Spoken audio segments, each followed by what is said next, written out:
इस कहानी की शुरुआत में हमें चेरी नाम की एक लड़की को दिखाया जाता है जो एक नाइट क्लब में डांसर है। वो यहाँ से अपने एक्स बॉयफ्रेंड से मिलने जाती है जिसका नाम एल है। एल बहुत ज्यादा मिस्टीरियस होता है और इसके बाद चेरी एल के साथ एक ट्रक में बैठकर यहाँ से निकल जाती है। वहीं दूसरी तरफ हमें एक लेफ्टिनेंट को दिखाया जाता है जो एवी नाम के एक बायोकेमिकल इंजीनियर से मिलता है जिसके पास एक ऐसा बायोकेमिकल है जिससे लेफ्टिनेंट इस दुनिया की बहुत बड़ी आबादी को खत्म कर सकता है। वो उससे सारा का सारा केमिकल खरीद लेता है और जब लेफ्टिनेंट को पता चलता है कि एवी के पास और भी केमिकल है तो वो उसे बंदी बनाने की कोशिश करता है। पर तभी एवी उस बायोकेमिकल में जो उसने अभी लेफ्टिनेंट को बेचा होता है उस पर गोलियां चलाता है जिससे ये गैस यहाँ पर हवा में रिलीज हो जाती है। एवी इस जगह से भाग जाता है लेकिन ये बायोकेमिकल जो कि बहुत खतरनाक है वो हवा में फैल चुका है जिससे यहाँ पर जितने भी आर्मी के सोल्जर्स होते हैं वो सब के सब ज़ॉम्बीज में बदलना शुरू हो जाते हैं। लेकिन इनके पास इसका भी एक तोड़ होता है। इनके पास एक ऐसी गैस है जिसको छोड़ने से सोल्जर्स दोबारा नॉर्मल हो जाते हैं लेकिन इनको हमेशा इस गैस की जरूरत होगी। अब ये सब के सब सोल्जर्स इस जगह से निकल जाते हैं पर ये गैस अब हवा में फैल चुकी है इसलिए जो भी इस गैस के संपर्क में आता है वो अब धीरे धीरे ज़ॉम्बीज बनना शुरू हो जाता है। इस शहर में एक डॉक्टर है जिसका नाम विलियम है। वो और उनकी पत्नी इस तरह के लोगों का इलाज करना शुरू करते हैं। वहीं चेरी और उसके बॉयफ्रेंड को दिखाया जाता है जो एक ट्रक में जा रहे होते हैं और तभी उनके ट्रक पर बहुत सारे ज़ॉम्बीज हमला कर देते हैं। चेरी के बॉयफ्रेंड एल को लगता है कि ये सब के सब इंसान है इसलिए उनको बचाने के चलते ट्रक पलट जाता है और जब ट्रक पलट जाता है तो वहाँ पर सारे ज़ॉम्बीज अंदर आ जाते हैं। वो चेरी को उठाकर अपने साथ ले जाते हैं। अब एल भी उन ज़ॉम्बीज का पीछा करते हुए जंगल तक पहुंच जाता है जहाँ पर वो देखता है कि चेरी के पैर को उन लोगों ने पूरी तरह से खत्म कर दिया है यानी वो बहुत बुरी तरह से जख्मी है। चेरी का बॉयफ्रेंड उन पर गोलियां चलाता है जिससे ज़ॉम्बीज वहाँ से भाग जाते हैं और इसके बाद एल चेरी को हॉस्पिटल में लाता है। दरअसल इस दुनिया में ऐसे बहुत सारे इंसान हैं जो इस वायरस से पूरी तरह से इम्यून है यानी कि उस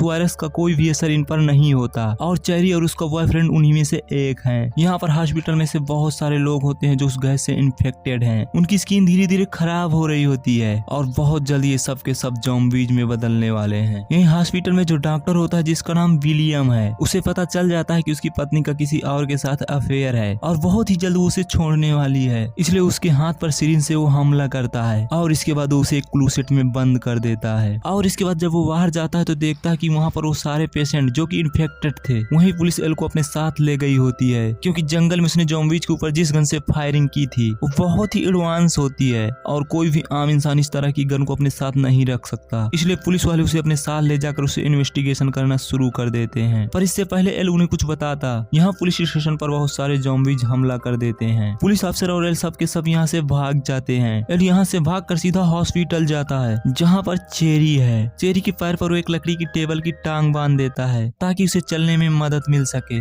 और अब चेरी और एल दोनों हॉस्पिटल से निकल रहे होते हैं। इनके सामने कई ज़ॉम्बीज आते हैं। वो उन सभी ज़ॉम्बीज को मारते हुए यहाँ से बाहर निकल जाते हैं। साथ ही डॉक्टर की पत्नी जिसे उसने क्लोसेट के अंदर बंद कर दिया था वो भी आजाद हो जाती है और सीधा अपने पिता के घर जाती है जहाँ पर वो पूरी तरह से सुरक्षित है। अब हॉस्पिटल में जितने भी लोग होते हैं सब के सब वहाँ से निकल जाते हैं और यहीं पर एक नाइट क्लब होता है जहाँ ये सब के सब अपनी जान बचाने के लिए चले जाते हैं। एल और चेरी भी इसी क्लब के अंदर होते हैं। साथ ही पुलिस अफसर भी जिसे एल के ऊपर शक है कि उसके पास इतनी बड़ी गन कहाँ से आई उसे वहाँ पता चलता है कि एल गवर्नमेंट के खुफिया विभाग के लिए काम करता है। अब ये सब के सब डिसाइड करते हैं कि ये यहाँ से भागकर मैक्सिकन बॉर्डर तक जाएंगे जहाँ से ये बॉर्डर पार करके मैक्सिको तक पहुँच जाएंगे। पर इससे पहले कि ये बॉर्डर तक पहुँचते हैं यहाँ पर बहुत सारे ज़ॉम्बीज इन पर हमला कर देते हैं। पर यहाँ पर तभी लेफ्टिनेंट और उसके सभी सोल्जर्स आ जाते हैं। ये वही लेफ्टिनेंट है जिसने इस कहानी की शुरुआत में एबी जो कि बायोकेमिकल इंजीनियर है उससे इस गैस को खरीदा था और इसी की वजह से आज सब के सब ज़ॉम्बीज बनने वाले हैं। लेफ्टिनेंट और उसके जितने भी सोल्जर्स होते हैं वो सब के सब यहाँ पर सभी ज़ॉम्बीज को मार देते हैं। और अब हमें लेफ्टिनेंट के सोल्जर्स को दिखाया जाता है जिन्होंने एक खास तरह का मास्क पहना होता है जो एक मशीन के डिवाइस से जुड़ा होता है। दरअसल ये सब के सब उसी वायरस से इन्फेक्टेड हैं जिससे ज़ॉम्बीज बन सकते हैं लेकिन ये इस गैस को इनहेल कर रहे होते हैं जिस वजह से वो ज़ॉम्बीज नहीं बन रहे और अगर ये इस गैस को इनहेल नहीं करते तो बहुत ही जल्द वो ज़ॉम्बीज बन जाएंगे। लेफ्टिनेंट को पता होता है कि यहाँ पर जितने भी लोग हैं वो सब के सब पहले से इम्यून हैं इसलिए वो एल के पीछे से हमला करते हैं जिससे एल बेहोश हो जाता है और इसके बाद इन सबको जेल में ले जाया जाता है। दरअसल लेफ्टिनेंट इनके ब्लड सैंपल से इस वायरस की दवा बनाना चाहता है। जिस जेल में इन सबको बंद किया जाता है वहाँ पर पहले से बहुत सारे लोग होते हैं और वहाँ पर वो बायोकेमिकल इंजीनियर एवी भी होता है जिसने इस गैस को बनाया था। अब यहाँ पर दो सोल्जर्स आते हैं और वो चेरी और डॉक्टर की पत्नी को अपने साथ ले जाते हैं। एल को समझ आ चुका होता है कि सोल्जर्स उनके साथ कुछ गलत करना चाहते हैं। दरअसल वो लोग इनके साथ जबरदस्ती करना चाहते हैं। इसलिए एल यहाँ के सोल्जर्स को मारकर उन दोनों को बचाने के लिए एबी के साथ निकल पड़ता है। वहीं चेरी को दिखाया जाता है जिसके साथ सोल्जर्स जबरदस्ती करना चाहते हैं, लेकिन वो अपने लकड़ी के पैर को निकालकर उसे मार देती है। साथ ही अब डॉक्टर की पत्नी भी अपने आप को छुड़ा लेती है और अब यहाँ पर एल और एबी पहुंच जाते हैं जो उन दोनों को बचा लेते हैं। और इसके बाद एल चेरी के पैर पर एक मशीन बांध देता है जिससे वो गोलियां चलाती है और कई सारे सोल्जर्स को मार देती है। साथ ही ये लेफ्टिनेंट को भी मार देती है क्योंकि अब वो भी ज़ॉम्बीज बन रहा होता है। और इसके बाद ये तय करते हैं कि ये सब के सब जितने भी लोग बचे हुए हैं जो सब इम्यून हैं, ये तय करते हैं कि यहाँ पर जो 2 हेलीकॉप्टर हैं ये उस हेलीकॉप्टर तक पहुंचेंगे। दरअसल एल का प्लान होता है कि ये सब के सब एक ऐसे आइलैंड में चले जाएंगे जहाँ पर इस वायरस का कोई भी इन्फेक्शन ना हो, लेकिन इन्हें हेलीकॉप्टर तक पहुंचने के लिए बहुत सारे ज़ॉम्बीज का सामना करना पड़ता है। ज़ॉम्बीज इनके ऊपर हमला करते हैं और इसी हमले में एबी की मौत हो जाती है। वहीं दूसरी तरफ ज़ॉम्बीज चेरी के ऊपर हमला कर देते हैं। एल उसे बचाने लगता है जिससे वो बहुत बुरी तरह से जख्मी हो जाता है, जिससे उसकी मौत हो जाती है। चेरी को उसकी मौत का बहुत दुख होता है, लेकिन अब ये सब के सब हेलीकॉप्टर से दूसरी जगह पर पहुंच जाते हैं। ये एक ऐसा आइलैंड होता है जहाँ पर ज़ॉम्बीज बहुत कम होते हैं और चेरी जितने भी यहाँ पर ज़ॉम्बीज होते हैं उन सबको मार देती है। यानी कि अब ये जगह पूरी तरह से ज़ॉम्बीज से सुरक्षित है। वहीं दूसरी तरफ पूरी दुनिया अब ज़ॉम्बीज से लड़ रही होती है क्योंकि ये वायरस पूरी दुनिया में फैल चुका होता है। दरअसल उस आइलैंड पर जितने भी लोग हैं उन सभी की लीडर चेरी है। यहाँ पर इन्हें कुछ वक्त हो जाता है और कुछ वक्त बाद दिखाया जाता है कि चेरी एक बेटी को जन्म देती है और ये उसकी और एल की बेटी होती है। हालांकि एल अब इस दुनिया में नहीं है, लेकिन आज भी उसकी निशानी इस दुनिया में उसकी बेटी के रूप में है। ये पूरी दुनिया जहाँ ज़ॉम्बी से लड़ रही है वहीं इस छोटे से आइलैंड पर एक समूह है जहाँ पर सब के सब खुश हैं। यहाँ पर कोई भी ज़ॉम्बी नहीं है। साथ ही साथ ये सब के सब ज़ॉम्बीज वायरस से पहले से इम्यून है। इसका मतलब ये है कि अगर आने वाले वक्त में दुनिया पूरी तरह से ज़ॉम्बीज में बदल भी जाती है तो इस आइलैंड पर हमेशा इंसान जिंदा रहेंगे। तो ये थी पूरी कहानी फिल्म टेरर की।